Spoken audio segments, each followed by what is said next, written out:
Welcome to ColorCraft, the tool for indie devs and digital artists to easily recolor their art. In this first video, we will go over the different sections of the UI.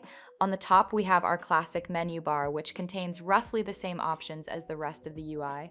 Beneath that, we have our 4 different tabs: Recolor, Assets, Tools, and Advanced. On the right side, we have the Preview window with different preview options, background options, and a zoom.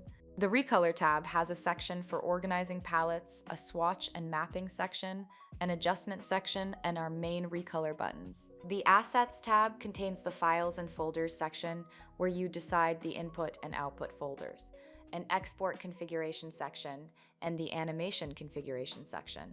The Tools tab contains the Style Harvester and the Palette Generator.